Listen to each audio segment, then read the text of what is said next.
military. Frank, you speak so highly of the military, and you always love talking to them, don't you? Yep. Our, As a our, former veteran. as a former veteran yourself. Yeah. William Yeski joins the show. William, thanks for stopping by and tell us why you wrote your book. Oh, thanks for having me.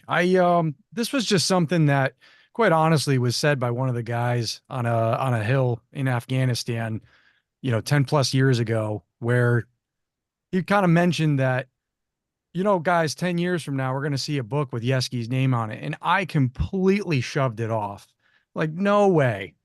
And it's almost like he spoke it into existence because there was another story that came out and some of the guys were like upset about it, but they felt marginalized. They're like, this isn't the whole story. So it was really one of us that needed to break down and get it together. And it was something that I really should have done from the start. But this other book coming out was a fantastic push in that direction. And the ripple effect has been great, from that one. There's actually some other guys that are from that particular battalion that have been pushing out their stories as well. And see that's fabulous. And stories are amazing. And to be able to put something out there, and everyone told you, Frank, they kind of manifested it for him, right? Told him, hey, they put it into being. Once you put it into words, somebody's mind believes they can do it. Isn't that true, Frank? When somebody says you can do it, then that person's willing to do it. Right. You just keep plugging, keep plugging. Exactly, William. And how long was this process of writing this book? If you said, to getting it out finally published. So the initial manuscript, this is going to blow your mind in the initial manuscript. It does me every time I say this, but that story was so locked inside. I told my wife and I locked myself in the office 2 weeks to write the initial manuscript, and then brought it to the publisher, got the publishing deal, and started going through that editing process, and we got it out to market within a year. Wow. And there you go. And that's not as long as you thought it would be in, for sure, and different things and like that. And it's something. Now the process of getting the word out about this book, what do you think? Why should people read the book? Really, there's a throughout the whole project, there's been a few different things. It's really been multifaceted. And uh I wrote this for the infantry guys on the ground, the other guys that were there with me. It was really to memorialize these stories and stuff, and kind of took a little bit of the opportunity to say, hey, look, I had my own mental health struggles through there. I sort of pushed it aside and said, no, there's nothing there for so long. And then in writing this, that kind of bubbled up in the process. So it's really been good for a lot of the guys that were there in showing, it brings this stuff up and they're like, there's something that still exists. And I kind of destigmatized that aspect of going to see somebody about your own issues. And so I think it was one of the shows I was on recently.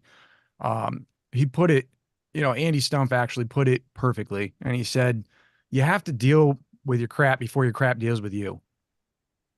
And he's absolutely right. Through this, it's been so rewarding, and it's been awesome to have other guys come forward and say, I'm seeing somebody now within the VA, or I took that next step where I'm establishing a better relationship with my children and with my family because I'm realizing that these traumas and stuff exist. And it's been through this peer-to-peer connection and reconnecting with the guys that it's been awesome. It's been unbelievable. It sounds like it. What do you think, Frank? Yeah, I was very lucky to have that happen that so quickly. Normally, it could take, who knows, years to get a book published. And who, by the way, was your publisher?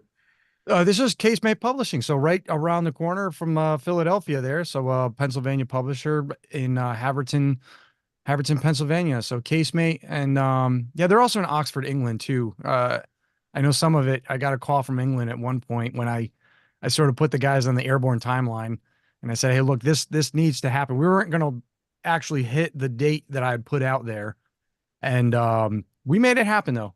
We made it happen, and it was cool because the date was significant. The release date was actually the anniversary of our first firefight we experienced in Helmand Province. So there's so many things weaved throughout this. I mentioned to you the stuff at the museum that guys came forward, the pictures. The social media project and stuff would not have happened without these guys. This thing is not me. I wrote it. yes, but it's the culmination of all these guys, and it wouldn't be without them coming forward and helping out. And that's what makes this thing so special. And I want to push this forward for other guys out there to do the same thing. Yeah, and that's so great the point you make. But talking mental health, at the end of the day, it you went through a heck of a lot, man. And thank you for your service. And how have you continued this recovery process from being there? Is it still It's sharing. It's sharing. It's showing your own being vulnerable and being, hey, look, if I can go through all of that, but then revamp my life or find the people within my life to support and surround myself with these people that are supporting it. Like it's something that we want to bring these other guys into the fold. And I already have on some stuff. It's been fantastic. And the more that we push this and the more that we talk peer to peer and bring these guys together on this stuff, that's the key right there is community. absolutely? It's such a uh amazing situation to be able to tell a story. Frank, is not true, Frank? Anytime you go and write a book or write something, especially if it's personal, you really it's therapy for you, Frank, right?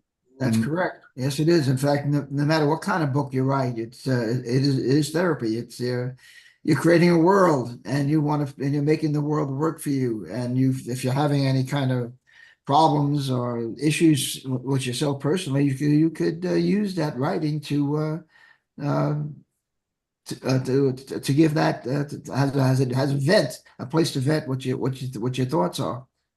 yeah, and that's so key. William, I guess when you hear your story and your specific things, who do you think have been the best influences on you since you've gotten back? Oh man, there's just when you have a unit like this and a group of guys like this that are so dynamic, there's ones that stand out in there. But I mean, you have everything from, I have in the afterword, my command sergeant major, that was at the time that was removed from command during the book. He wrote the afterword in there, but to be able to reach out to him sometimes and get advice, or some of these other guys out there like that was mentioned in the book, David Huff, to where this veteran peer groups thing, they saw a need and they jumped in there and they used their skill set to make it happen. Um, I mean, all these guys have just, they're so inspirational, and to pull these pieces from it and then to also see the commander at the time and stuff, they're still in, and to take these lessons from there and integrate it into my own life. It's just something that's an ongoing thing, and it's building on it. It's not even that yeah, and the other author too, actually, the other book that's out there, Ben Kessling from the Wall Street Journal, he actually was one of the guys that pushed me to put this down. We had interviewed for another book that he wrote, and he was like, you need to put these stories down. And here we are, a year later. And What's the significance of the title? So that was something that, I mean, it's really been shared throughout. You hear that from stories in Vietnam and everything, but that was just one of the things that there's in the book, there's a picture of it. But when you entered Cop Johnston, so Combat Outpost Johnston, he was one of the guys that was killed in action the day after Christmas. So it was December 26, 2009. And I had literally stepped over that landmine, that the initiator for that landmine that took his life. That's just how close it was. But it was like a reminder every time you entered this compound, there was a big sign, and it said, it was emblazoned, "Damn the Valley," um, on there. And you could see it in the picture and stuff. And it's Cop Johnston and the whole "in memory of." And that phrase just started to become something that the guys would utter whenever we had memory surface of the Argand Dob, or whenever we talked about the Argand Dob, or someone posted something on social media and it was "Damn the Valley." Um, and it's just something that's stuck with so many of these guys, and it's relatable across the entire global war on terror. You've heard it echoed from the Cornegal Valley too. And it's just that military end of things in being caught in this valley where you're essentially walking through minefields every other day, and there's no escape. You're just in it. You're just in it. And the enemy has the not in this particular valley, but that's the military significance of a valley. You don't want to be in the valley. You want the high ground. And the people that were in this are the considered significantly chances to look out for PTSD or a bunch of different things, right? Oh, Based on we've been flagged apparently, and I didn't understand this concept. It was a little bit more pulling it apart and stuff, but this particular unit and other units that have been through there have actually been flagged by the VA, the Veteran Affairs, as being a high risk unit for PTSD, for suicidal ideation, and for multiple things like that. And that's really, if they have a record of this and they know that this is an issue, these are the things that we should be um, addressing. This is something that there's a mentioned towards the end of the book, something that really helped affect me. Operation Resiliency was something that was put together as a reunion style thing to get these guys back together in one room, but with clinical psychologists on standby in case anything arises. And things absolutely did during this. That particular retreat definitely ended up saving lives. And one of the craziest, most amazing things is that, these guys are getting back together June 20th down in Charlotte for 5 years after the original. This was the pilot program for that. And it's since been looked at by the VA. They've held a few others. It's done great things across the board. And here we are 5 years later, and there's not been any other reports of any other suicides since. And I think wow, that's that's that great. community built in. I know it's unbelievable. And it's something that we want to bring light to, and we want to continue doing. It's amazing. We're stronger together. Frank, any more thoughts for our guests? Yeah, authors like you that put what their thoughts and their feelings into print. It's not only a catharsis for yourself, but it's a catharsis for other people that served, Yes. and you're doing important work. Frank, thank you. I mean, coming from you, that's huge. And that's something that I started integrating into the book tour stuff. You guys saw there was another podcast that was out there with one of the guys that was there. That was actually that one with Andy Stumpf, Nick Armandiras. And he's someone you should probably talk to, Neil, down the road. Okay. But he's the program director over there at continuing work with Operation Resiliency. And I was like, you know what? You were there. I'd love to bring you on this show with me, and highlight what you're doing, because you're giving back into the community. And it's something like that. And it takes something like that and showing others that, look, this isn't about me. This is about all of us. But you put yourself as not one. It's not about you. No. You experienced it. You're thinking of the community and how your book will make an impact to help mental health, especially those that have been in wars and stuff like that. And we're seeing it again. Our troops are out in war again, and we're Yeah. not talking about it. And they're going to go through the same stuff that you went through. So, and how do we change things? Yeah. and Neil, that's one of the things right there. I know, like, I don't mean to cut you off, but I mean, it is, I'm just hearing this in my head, that is the easiest way to tell. Is this something it was a litmus test that our old commander, Frank Genio, Lieutenant Colonel Frank Genio, used to put out there. And it was the arrow of responsibility. Where does it point? Does it point up at leadership? Are they everything towards me, or does it point down? Are they trying to enable everybody below them? Are they trying to empower the people under them and bring them up to their level in order to take that job over? And that's, once you start doing that, and once you start looking at things that way, it becomes very clear who's got their right priorities in order. That's fantastic. Frank, fantastic guest. It's again something to think about where we are today because of people like you and and William serving and our relatives that have served.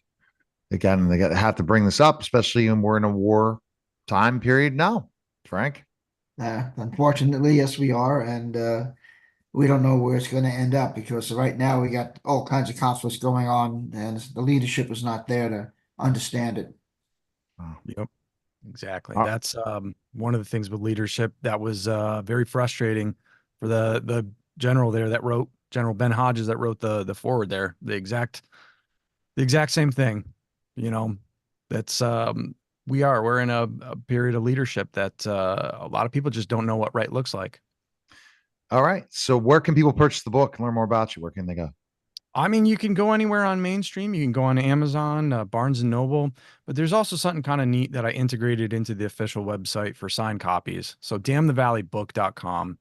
You've got I have kind of the link tree on there so you can see the social media. You can see pictures from the Argandab from those guys. I don't repost things hardly ever. I don't throw memes out there. This is for the book purposes, and this is to bring these guys' story to light.